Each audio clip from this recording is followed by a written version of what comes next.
Bismillah, Assalamualaikum warahmatullahi wabarakatuh.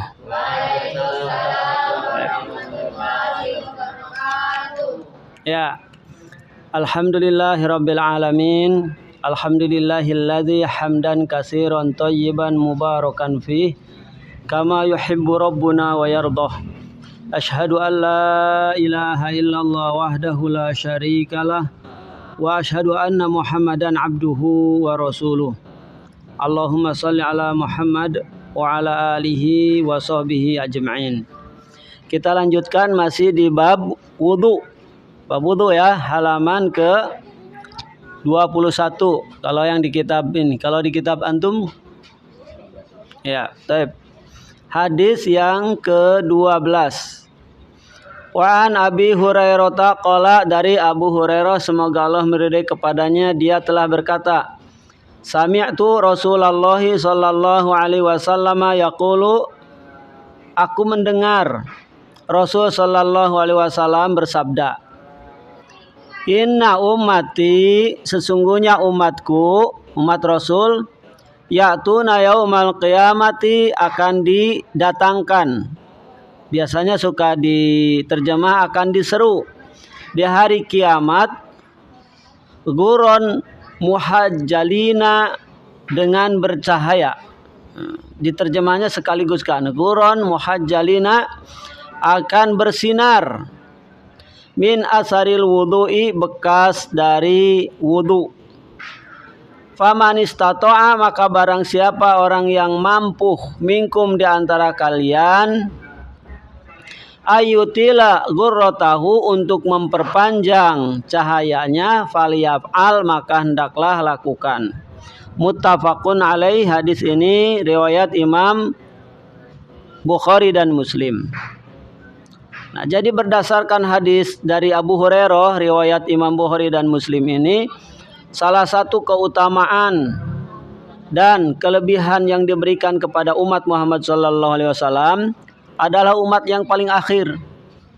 Tapi nanti di sana di Yaumul Hisab, di mahsyar akan dikumpulkan bahwa umat Nabi Muhammad SAW ini akan terlihat bercahaya wajahnya, baik dari wajah, kaki, dan tangan, sebagaimana terlihat dalam kumpulan kambing atau kuda yang banyak itu, bisa dapat dibedakan dari kejauhan karena kakinya berwarna putih.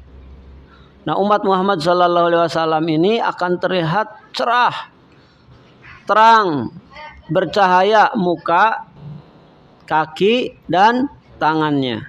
Disebabkan apa? Bekas wudunya. Maka orang yang berwudu ini harus isbighil wudu, memperbaiki atau menyempurnakan wudunya. Ini salah satu di antara keutamaan berwudu. Dan nanti orang yang senantiasa berwudu kemudian membaca doanya, akan dibukakan pintu-pintu surga. Itu ya. Ini hadis yang pertama menjelaskan tentang keutamaan umat Muhammad SAW di akhirat sana dengan berwajah cerah. Terus hadis yang ke-13, wa an Aisyata radhiyallahu anha qalat, dari Aisyah semoga Allah meridai kepadanya, dia telah berkata, kana Nabi sallallahu alaihi wasallam, keadaan Nabi sallallahu alaihi wasallam, yu'jibuhu, apa yu'jibuhu? Dari kalimat ajib, kagum. At-tayammunu, yang kanan. Maksudnya apa? Menyegerakan atau membiasakan dengan mendahulukan yang kanan. Itu maksudnya. Yu'jibuhu tayammunu, menyegerakan atau memulai dari yang kanan. Yu'jibuhu bimana yuhibbuhu, mencintai dari yang sebelah kanan. Fi tana'ulihi, dalam hal menggunakan sandal, dalam menggunakan sepatu, menggunakan baju. Nah, ini mendahulukan bagian kanan. Wa tarajjulihi, dan menyisir rambutnya, berhias. menyisir jenggotnya, merapikan rambutnya. Nih. Jadi arti tarajjulihi adalah merapihkan rambut. Jadi dalam berhias Rasul senantiasa mencintai dengan mendahulukan yang kanan. Wa tuhurihi, dan juga dalam bersucinya. Bersuci ini meliputi apa? Wudu, mandi junub, dan segala sesuatu yang sifatnya bersih. Jadi semua dimulai dari sebelah kanan. Bahkan masuk dalam masjid ini harus kaki kanan, sedangkan keluarnya kaki kiri. Kalau melepas baju dahulukan mana? Kiri, baru ke kanan. Kalau bercebok, nah kiri. Jadi cebok dahulukan dengan tangan kiri. Kemudian kalau keluar dari kamar mandi dahulukan kanan. Kalau masuknya ya. Jadi gitu. Wa fi sya'nihi kullihi, dan dalam segala sesuatunya. Jadi maksudnya segala sesuatu aktivitas kebaikan dimulai dengan yang kanan. Muttafaqun alaih, hadis ini diriwayatkan oleh Imam Bukhari dan Muslim. Ini hadis menunjukkan bahwa sunat hukumnya mustahab sesuai dengan tuntunan Rasul sallallahu alaihi wasallam. Kalau mau melakukan kebaikan apa saja, pekerjaan, maka mulailah dengan yang kanan. Termasuk wudu. Wudu itu apa? Famsahu birusikum. Terus wa arjulakum. Sebelumnya ya ayyuhalladzina amanu idza qumtum ila shalah faghsilu wujuhakum. Basuhlah atau cucilah wajah-wajah kamu. Jadi wajah itu dicuci, sedangkan wajah ini karena satu maka dengan keseluruhan. Tidak dimulai dari kanan. Tapi sebagian ulama menyebutnya mulai dari kanan sebelah sini dibasuhnya, baru ke sebelah kirinya. Begitupun dengan membasuh tangan kanan dahulukan, setelah tangan kanan baru tangan kiri. Gimana kalau sekarang ketukar? Membasuhnya tangan kiri dulu baru tangan kanan. Sah enggak? Tetap sah, tapi tidak mendapatkan keutamaan. Di antaranya hadis riwayat Imam Bukhari dan Muslim ini bahwa Rasul sallallahu alaihi wasallam yu'jibuhu at-tayammunu, mencintai untuk melakukan segala sesuatu itu dimulai dari yang kanan.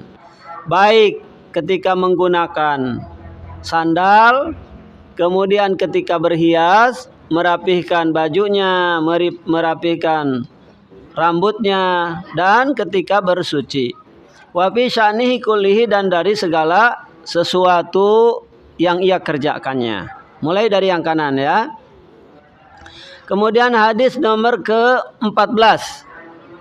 Wa an Abi Hurairah radhiyallahu anhu qala, dari Abu Hurairah semoga Allah meridhai kepadanya, dia telah berkata, qala Rasulullah sallallahu alaihi wasallam, telah bersabda Rasul sallallahu alaihi wasallam, idza tawaddatum, apabila kalian ini berwudu, fabda'u bi mayaminikum, fabda'u maka mulailah,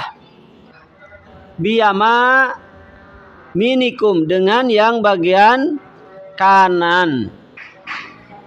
Mulai dari yang kanan dulu. Akhrajahul arba'ah, hadis ini dikeluarkan oleh imam yang 4. Wasahahu Ibnu Huzaimah, dan disahihkan oleh Ibnu Huzaimah. Jadi akhrajahu arba'ah kemarin sudah dikeluarkan oleh imam yang 4 itu siapa berarti? 1 Imam Bukhari, Muslim, Abu Dawud, dan Imam Tirmidzi.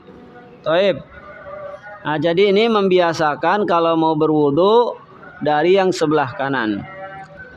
Terus nomor ke-15. Wa anil Mughirati ibnu Syu'bah, dari Mughirah bin Syu'bah radhiyallahu anhu semoga Allah meridai kepadanya. Anna Nabiyya sallallahu alaihi wasallam, sesungguhnya Nabi sallallahu alaihi wasallam tawaddoa, berwudu. Famasaha binasiyatihi, maka dia Rasul itu mengusap. Nah, kemarin mengusap nih lanjutannya. Binasiyatihi, akan ubun-ubunnya. Nah, ini ubun-ubunnya. Walal imamati, dan juga imamahnya, sorbannya. Wal khuffaini, dan kedua sepatunya. Berdasarkan hadis ini, akhrajahu Muslim, dikeluarkan oleh Imam Muslim. Jadi berselisihlah ulama. Padahal ini hadis di mana Rasul sallallahu alaihi wasallam sedang berhaji. Jadi Rasul dalam berwudunya dari Mughirah bin Syu'bah ini tidak menyimpan tangan di atas kepala paling depan, kemudian ditarik ke belakang sampai qafah, kemudian ditarik lagi ke tempat semula. Kalau kemarin kan begitu ya. Kemudian baru memasukkan jari telunjuknya ke dalam telinga. Tapi kalau menurut hadis yang ini dari Mughirah bin Syu'bah, Rasul sallallahu alaihi wasallam mengusap ubun-ubunnya, kemudian mengusap imamahnya dan kedua sepatunya. Jadi begini wudunya, kalau antum umpamanya dalam kondisi kedinginan, safar, atau lagi naik gunung dingin banget, pakai kerpus, kerpus ya. Nah, cukup diusap, ambil air diusap ini bagian ubun-ubunnya seperti begini. Kemudian untuk menyempurnakannya baru bagian atasnya. Ya, seperti demikian. Begitupun bagi yang akhwat, seorang perempuan kalau berwudu dalam kondisi sulit, tidak bisa membuka jilbabnya karena mungkin banyak dalam kondisi darurat di tempat terbuka, maka tidak boleh dibuka kerudungnya sebagaimana Ummu Salamah melakukannya. Nah, jadi caranya bagaimana? Ini berdasarkan hadis ini dari Mughirah bin Syu'bah. Jadi cukup diambil air kemudian diusap ke ubun-ubun. Nah, ini kan kerudung begini contohnya ya. Kemudian diangkat sedikit, diusap bagian ubun-ubun ini. Kemudian untuk menyempurnakannya, diusap semua kerudungnya seperti begini. Aywa. Begitu. Jadi tidak dibuka kerudungnya, cukup diusap. Nah, tentang mengusap ini, pendapat para imam berselisih. Di antaranya Imam Abu Hanifah. Kalau Imam Abu Hanifah boleh mengusap paling sedikit 4 helai rambut.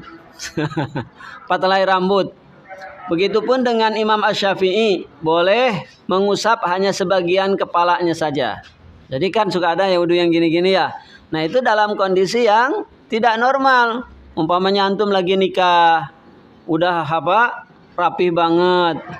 Nah, ini takut kalau nanti setelah wudu ini sulit lagi untuk berhias melapihkan, maka di dalam Islam itu ada keringanan.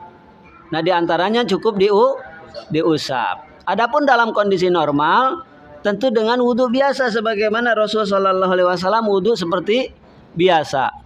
Adapun ini lanjutannya yaitu wal khuffaini, dan juga mengusap kedua sepatunya. Jadi kalau wudu dalam kondisi menggunakan sepatu, syaratnya sepatunya itu menutupi mata kaki, tidak usah dibuka. Boleh cukup diusap bagian atasnya saja. Nih sepatu bagian atasnya diusap, nggak usah bagian bawahnya. Karena Rasul, kata Ali bin Abi Thalib, melakukannya seperti begitu. Ini menunjukkan bahwa agama itu bukan menurut akal, tapi menurut wahyu. Dan syaratnya bisa mengusap sepatu ketika berwudu, selain daripada sepatunya itu harus tinggi menutup mata kaki, maka yang kedua, sebelum menggunakan sepatu dalam kondisi suci.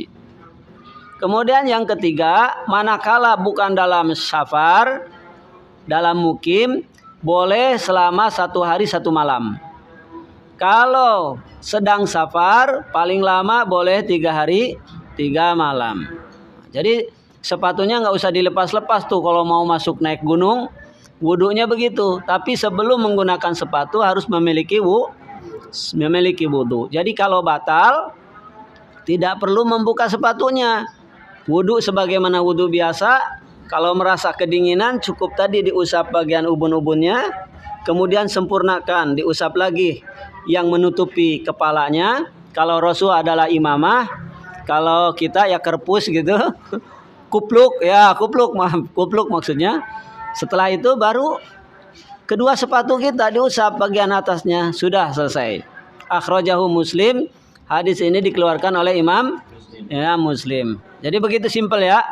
Nanti kalau ada pertanyaan, antum di rumah atau punya istri sedang bersafar di bawah, nggak usah dibuka kerudungnya depan orang. Haram hukumnya. Karena menutup aurat itu hukumnya wajib. Nah, cara berwudunya tadi lakukan apa? Dipegang ininya nih, kerudungnya, terus diusap ubun-ubun, kemudian baru kerudungnya diusap kembali. Selesai. Cara mengusap kepala dalam berwudu. Adapun telinga boleh diusap karena telinga udah bagian kepala. Terus hadis yang selanjutnya ke-16. Wa an Jabir radhiyallahu anhu, dari Jabir semoga Allah meridhai kepadanya. Ini Abdullah bin Jabir bin Abdullah bin Umar. Semoga Allah meridhai kepadanya fi sifatil hajjin Nabi sallallahu alaihi wasallam, tentang sifat haji Rasul sallallahu alaihi wasallam. Tuh. Apa katanya? Qala ibda'u bima bada'allahu bih. Mulailah dengan apa yang Allah mulai. Akhrajahu Nasa'i. Hadis ini dikeluarkan oleh Imam Nasa'i. Hakaza bil abdil amr. Seperti demikian dengan lafad amar. Mana lafad amarnya? Ibda'u. Domirnya domir antum. Wa huwa inda Muslim bilafin khobar. Adapun dalam pandangan Imam Muslim dengan lafad berita. Lafad khobar saja. Jadi ini diucapkan oleh Rasul sallallahu alaihi wasallam ketika berhaji, yaitu begitu juga dengan umroh.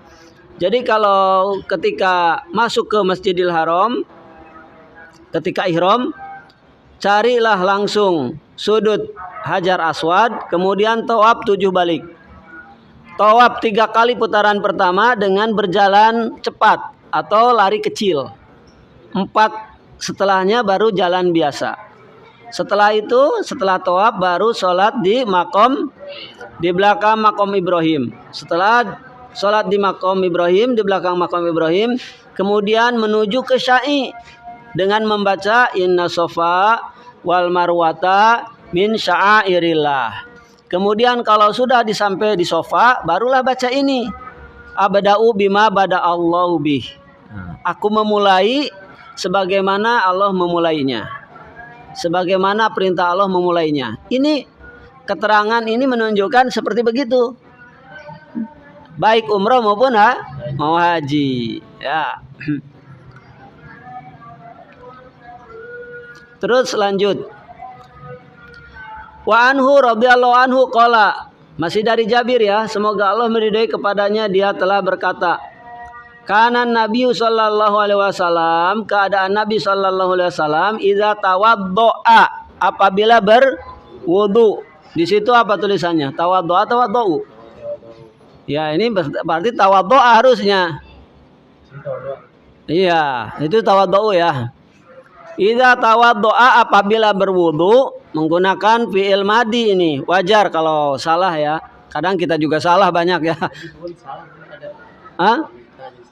Ya. Idza tawaddoa, apabila kamu berwudu, adarol ma'a, maka alirkan air. Alirkan air ala mirfaqaihi, ke bagian siku. Nah, jadi ke bagian siku dialirkan. Akhrajahu Ad-Daruqutni. Hadis ini dikeluarkan oleh Imam Ad-Daruqutni bisnadin dhaif, dengan sanad yang dhaif. Nah, di dalam berwudu, siku ini yang harus juga ikut terbasuh. Jadi dengan cara digosok. Kemarin adluku, menggosoknya. Jadi dari mulai tangan sampai ke siku harus sampai ke cuci. Begitupun dengan kaki sampai mata kaki. Berarti kalau sampai mata kaki bermakna mata kakinya juga dicuci. Ya itu ya. Kata Imam Nawawi, fagsilu wujuhakum wa aydiyakum ilal marofiq. Nah, kalimat ila maksudnya sampai marofiq, sampai siku itu bersama sikunya dicuci. Itu kata Imam Nawawi. Jadi kalau sikunya tidak tercuci, ini tidak sempurna. Sebab ila itu bermakna ma, sampai. Tapi sayang isnad yang ini dhaif. Terus lanjut hadis ke-18. Wa an Abi Hurairah, dari Abu Hurairah radhiyallahu anhu qala, semoga Allah meridai kepadanya. Qala Rasulullah sallallahu alaihi wasallam, telah bersabda Rasul sallallahu alaihi wasallam. La wudu'a. Apa terjemahnya? La wudu'a, tidak ada wudu. Jadi tidak sah wudu, maksudnya begitu. Liman, bagi orang, lam, yang tidak yadhkur, menyebut ismullahi, nama Allah, alaihi, atasnya. Menurut hadis ini bahwa tidak sah wudhu seseorang manakala tidak menyebut nama Allah. Berarti apa? Tidak menyebut Bismillahirrahmanirrahim. Akhrajahu Ahmad wa Abu Dawud, dan di sini dikeluarkan oleh Imam Ahmad dan Imam Abu Dawud wa Ibnu Majah bisnadin dhaif, dengan sanad yang dhaif. Wali Tirmidzi an Sa'id ibnu Zaid, dari Sa'id bin Zaid, wa Abi Sa'id nahwuhu, seperti demikian. Wa qala Ahmad, berkata Imam Ahmad, la yasbutu fihi syai'. Perkara ini tidak ada yang netap atau tidak dapat diambil, dipakai sedikit pun. Jadi orang yang ketika berwudu, sebelum berwudu membaca Bismillahirrahmanirrahim, itu hanya mustahab saja, sunat biasa. Jadi kalau tidak membaca Bismillahirrahmanirrahim sah wudunya. Di mana Imam Nawawi rahimahullah berkata bahwa boleh dengan lafaz Bismillah saja, cuman menggunakan Bismillahirrahmanirrahim itu adalah lebih baik. Kata Imam Nawawi loh, bukan kata saya ya. Jadi ketika mau berwudu membaca apa? Bismillah minimal atau Bismillahirrahmanirrahim. Ini hanya sifatnya mustahab saja, sunnah saja, bukan wajib. Kata Imam Malik, kata Imam Syafi'i, begitupun kata Imam Hanafi, bahwa sifatnya membaca Bismillah itu hanya sunat saja. Nah, bagaimana kau sekarang di kamar mandi? Wudu di kamar mandi baca Bismillah enggak? Hah? Oh gitu. Jadi perhatikan, kalau ada satu keadaan dengan dua perintah dan larangan berbarengan, maka perintahnya ini akan gugur. Dahulukan larangan. Contohnya di kamar mandi kita berwudu, ada larangan untuk membaca kalamullah atau membaca berzikir, menyebut nama Allah di kamar mandi, di WC. Sedangkan kita mau berwudu di WC, tidak ada lagi tempat. Maka apa yang dilakukan? Langsung wudu tanpa mengucap Bismillahirrahmanirrahim. Karena Bismillahirrahmanirrahim bukan rukun wudu, bukan wajib wudu, hanya sunat saja. Nah, manakala larangan dengan perintah atau keadaan yang sifatnya mustahab, maka dahulukan larangan. Dahulukan larangan. Contoh lain, sekarang nih ba'da asar, tidak ada sholat setelah asar. La sholata ba'dal asri, tidak ada sholat setelah asar. Ini larangan. Kemudian bagaimana kalau kita batal ambil air wudu, setelah ambil air wudu kita mau sholat apa namanya? Syukrul wudu. Di satu sisi ada perintah atau ada dalil yang menunjukkan kepada sholat syukrul wudu yang dilakukan oleh Bilal. Di satu sisi ada larangan la sholata ba'dal asri, tidak ada sholat setelah asar. Mana yang dahulukan? Nah, yang dahulukan larangan.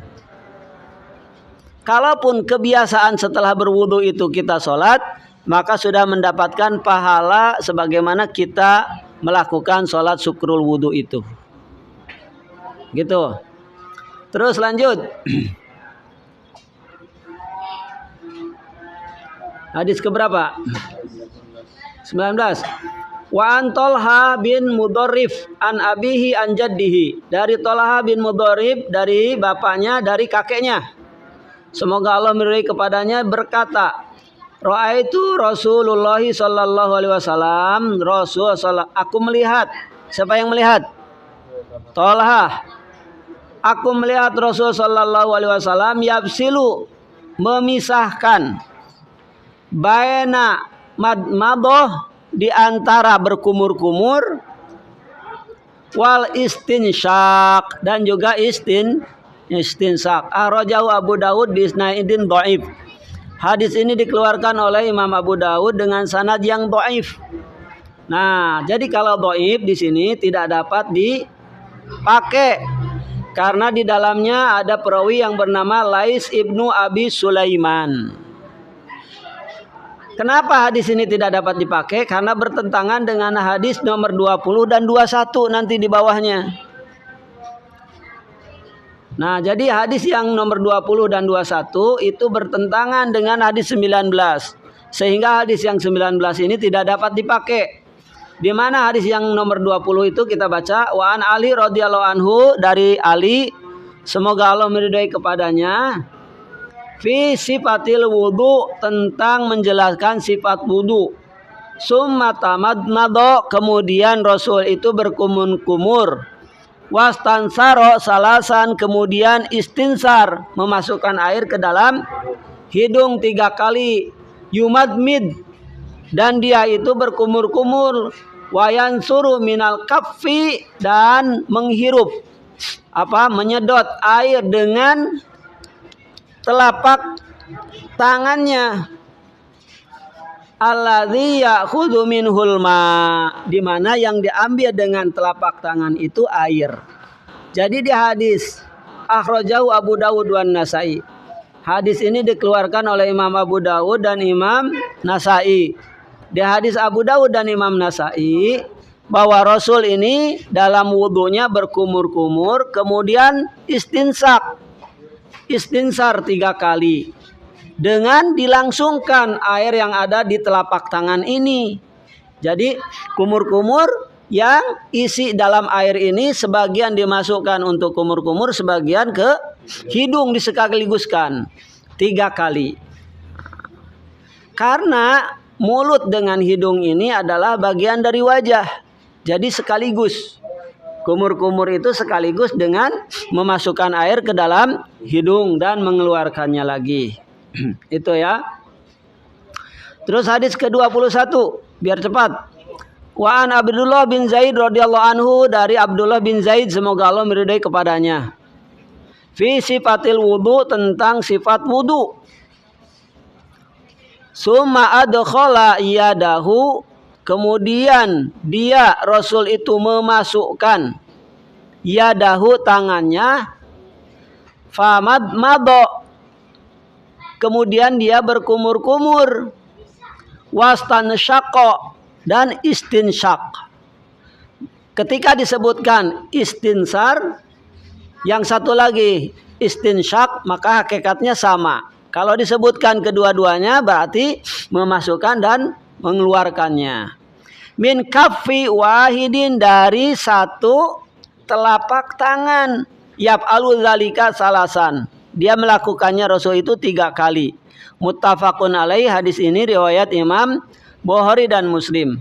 Jadi berdasarkan hadis dari Abdullah bin Zaid serta hadis dari Ali radhiyallahu an, bahwa ketika berkumur-kumur, beristinsyak dan istinsar ini berbarengan dengan berkumur-kumur. Jadi bukan kumur-kumur, setelah berkumur-kumur baru airnya yang lain lagi dimasukkan ke dalam hidung, istinsar atau istinsyak, tapi berbarengan, disekaligus,kan. Kumur-kumur ya disedot, gitu ya.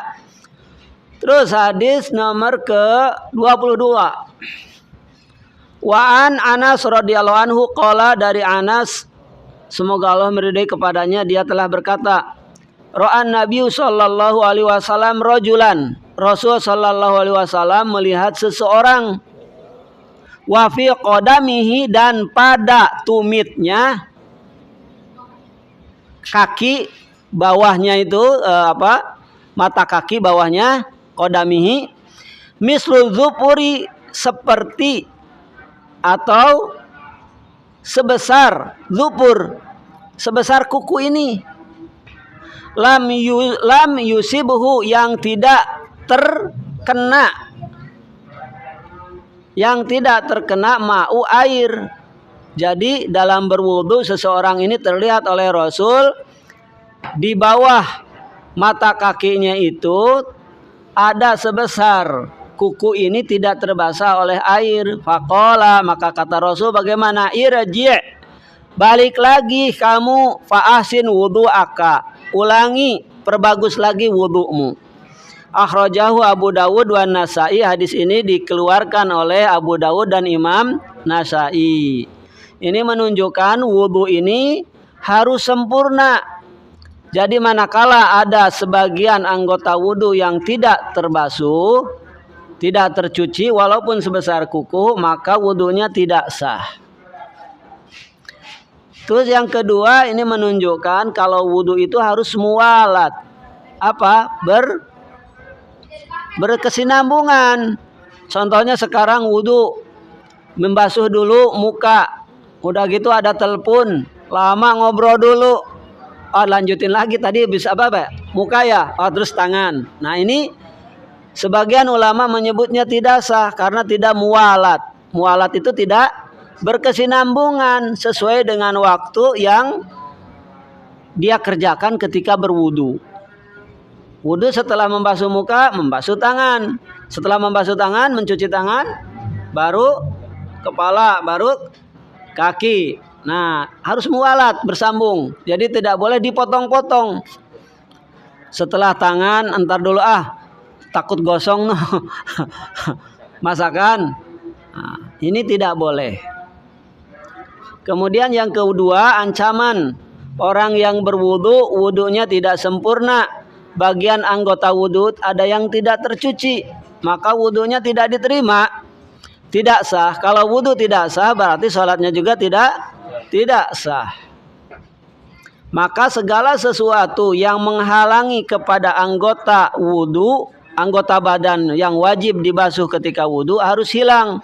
Umpamanya ada getah, seperti getah nangka itu kan ya rapet dan tebal.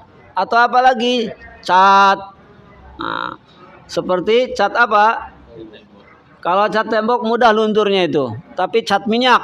Nah, cat minyak itu sulit, cat kayu bisa tebal. Nah, ini bisa menghalangi air masuk ke dalam kulit sehingga tidak terbasahi ini kulitnya. Baik. Dua hadis lagi. Hadis ke-23, wa anhu radhiyallahu anhu qala, dari Abdullah bin Zaid semoga Allah meridai kepadanya, dia telah berkata, Kana Rasulullah sallallahu alaihi wasallam, keadaan Rasul sallallahu alaihi wasallam, yatawaddau, dia berwudu, bil maddi, dengan satu mud, 2 ciduk begini nih. Jadi 1 gayung wudu itu cukup. Wa yagtasilu, dan dia mandi junub, biso'in, dengan 1 so', ila khamsati amdad, atau sampai 5 mud. Nah, jadi 1 so' itu kan kemarin 4 mud. Nah, kira-kira 4 mud atau 5 mud mandi janabahnya Rasul sallallahu alaihi wasallam. Sekitar 4 ciduk lah. Cukup itu. Jadi ini menunjukkan hadis ini tidak boleh israf, tidak boleh berlebih-lebih dalam berwudu maupun dalam mandi junub. Sekalipun di dalam lautan, di tengah lautan, air banyak berlimpah, tetap tidak boleh israf, tidak boleh berlebih-lebihan. Bahkan kata Imam Ahmad, cukup tuh, kata Imam Ahmad itu tidak harus sampai jatuh airnya. Karena Imam Ahmad biasa berwudu itu pakai air air embun. Diusapin itu air embun, diusap. Air embun diusap. Karena air embun juga termasuk suci. Air embun kan nggak ada yang ngalir tuh. Cuma nempel di dedaunan. Nah, itu dipakai oleh Imam Ahmad kalau pagi untuk berwudu. Begitu wudu ini. Nah, gimana kalau airnya sedikit untuk kumur-kumur? Ya kalau sedang dalam kondisi sulit air, kan kumur-kumur ini hukumnya bukan wajib. Jadi inti daripada hadis Abdullah bin Zaid yang diriwayatkan oleh Imam Bukhari dan Muslim ini, kita tidak boleh berlebih-lebih menggunakan air. Tidak boleh israf. Ini dicela. Jadi cukup aja mungkin setengah gayung itu yang kecil untuk berwudu, cukup. Kalau keran jangan dibuka kokor gitu ya. Cukup aja sedikit. Nah, ya nggak boleh itu. Tegur. Hadis yang terakhir. Wa an Umar radhiyallahu anhu qala, dari Umar bin Khattab nih, Umar bin Khattab semoga Allah meridai kepadanya, dia telah berkata, qala Rasulullah sallallahu alaihi wasallam, telah bersabda Rasul sallallahu alaihi wasallam, ma minkum, tidaklah salah seorang di antara kalian, min ahadin, jadi siapa saja di antara orang Islam, orang Muslim ini yang berwudu, yatawaddau, dia berwudu, fayusbigul wudu'a, kemudian membaguskan wudunya. Jadi wudu ini harus sempurna, tadi membaguskannya. Summa yaqulu, setelah berwudu kemudian membaca, berdoa, doa ba'da wudu ini berarti karena menggunakan summa. Kemudian berwudu membaca apa? Asyhadu alla ilaha illallah wahdahu la syarikalah wa asyhadu anna Muhammadan abduhu wa rasuluh. Sampai segitu. Illa futihat lahu abwabul jannati, niscaya atau melainkan dibukakan bagi orang yang berwudu itu pintu-pintu surga as-samaniyah yang delapan. Yadkhulu min ayyi syaa, dia boleh masuk lewat pintu yang mana saja. Akhrajahu Muslim, hadis ini dikeluarkan oleh Imam Muslim. Jadi keutamaan orang yang berwudu ini, setiap wudu syaratnya wudunya itu sempurna. Yusbighul wudu di sini syaratnya menyempurnakan wudunya, kemudian membaca doa itu. Asyhadu alla ilaha illallah wahdahu la syarikalah wa asyhadu anna Muhammadan abduhu wa rasuluh. Dibukalah pintu yang delapan, boleh masuk lewat pintu yang mana saja. Subhanallah. Diriwayatkan oleh Imam Muslim. Wa Tirmidzi, dan riwayat Imam Tirmidzi ada tambahan, Allahumma ij'alni minat tawabin waj'alni minal mutatahhirin. Namun sayang hadisnya dengan tambahan redaksi Allahumma ij'alni minat tawabin waj'alni minal mutatahhirin adalah dalam isnadnya idtirab. Idtirab itu tidak dapat digabungkan atau goyang, dia tidak bisa dikompromikan. Yang berkata justru di sini adalah Imam Tirmidzi sendiri.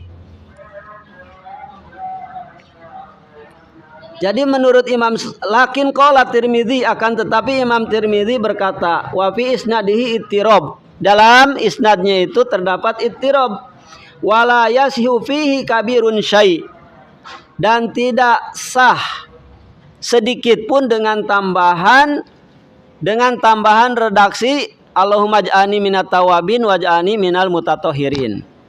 Bisa dilihat di dalam kitab Nainil Autor jilid 1 halaman 204. Terus yang kedua bisa dilihat di dalam kitab Tuhfatul Ahwaz jilid 1 halaman 181. Nah, jadi tambahan yang menggunakan Allahumma ij'alni minat tawabin waj'alni minal mutatahhirin ini menurut Imam Tirmidzi sendiri bahwa hadisnya itu idtirab, tidak sah sedikit pun. Maka yang lebih tepat dan benar Doa ketika berwudu ini yang datang dari Ibnu Umar riwayat Imam Muslim hanya membaca asyhadu alla ilaha illallah wahdahu la syarikalah wa asyhadu anna Muhammadan abduhu wa rasuluh. Titik sampai situ. Enggak ada tambahan lain. Adapun tambahannya di riwayat Imam Tirmidzi Allahumma ij'alni minat tawabin waj'alni minal mutatahhirin adalah hadisnya tidak dapat dipakai. Ini bukan menurut saya, bisa dilihat di